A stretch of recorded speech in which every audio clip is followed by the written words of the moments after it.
Hi, welcome to another one of my videos. This one shows some fun things that you can do with the Revolution die cutting machine. Here's the project that I did. You can do a lot of these techniques using other die cutting machines. This is just the one I happened to choose today.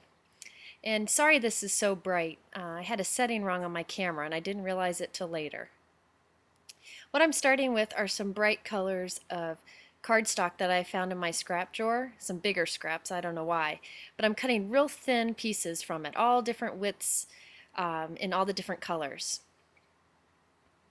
This is real quick and easy to do with any kind of trimmer.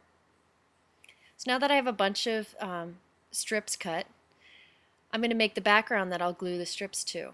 Now I'm just making sure that my scrap paper is just wide enough for this circle die that I'm going to be using.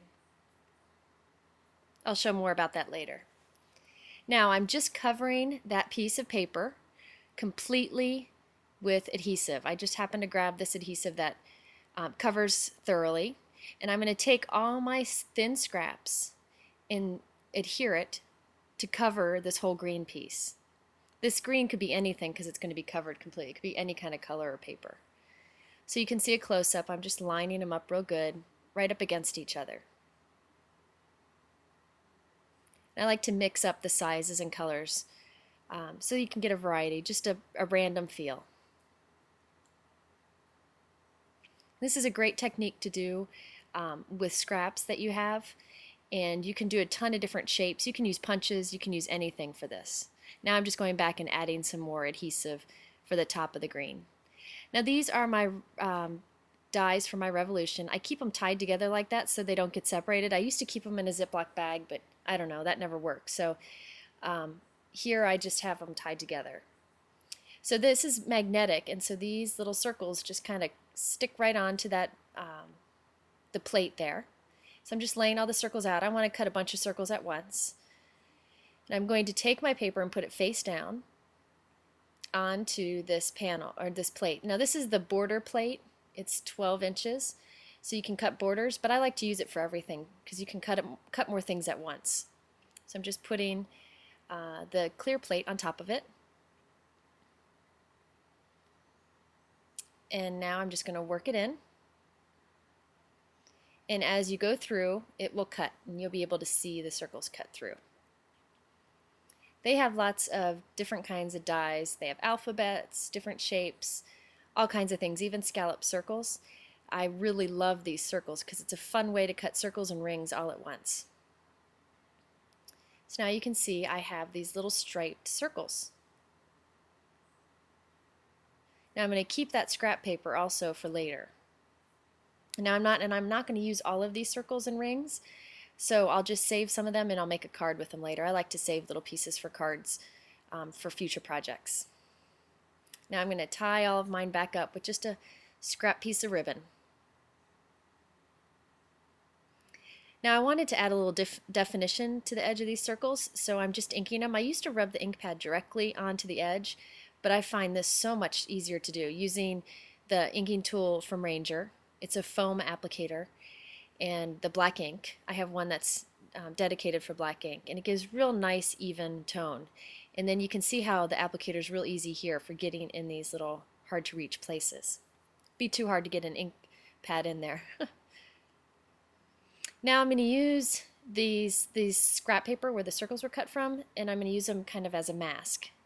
I wanted to do some tone-on-tone circles for the background, so I just have this Distress ink. I think this is Vintage Photo ink color, and I'm just using another applicator. You can replace the foam pads, of course, and that's what I'm using, is a different applicator with brown ink. Just rubbing it right over the circle. And you can see I put that white paper up there so I wouldn't go past the edge of the mask to kind of block it off. So I'm going to put several of these circles all over my craft background. Just something interesting to do. If you want it to be more subtle, you can just use Versamark ink.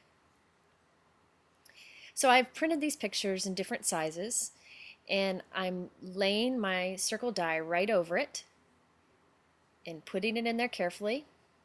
You can actually tape it in place or do whatever, but I just kind of hold it while I go through.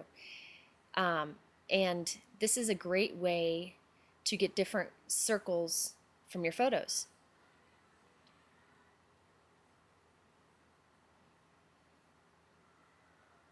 There you go. And you can get all different sizes. You can see I printed some smaller photos, and I'm just going to use the different size circle dice for each of the photos. Real easy and quick to do.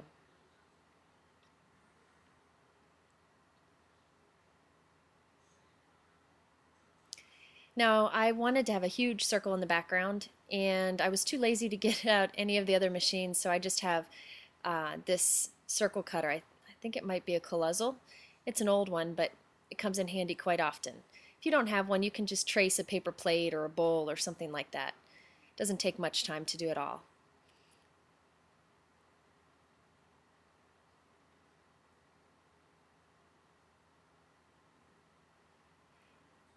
So now I assembled the background a bit. I'll show you more of that later, but I wanted to show you how I did these letter stickers. These are American Crafts letter stickers. I love them because they're easy to move, but they stay put when you're done.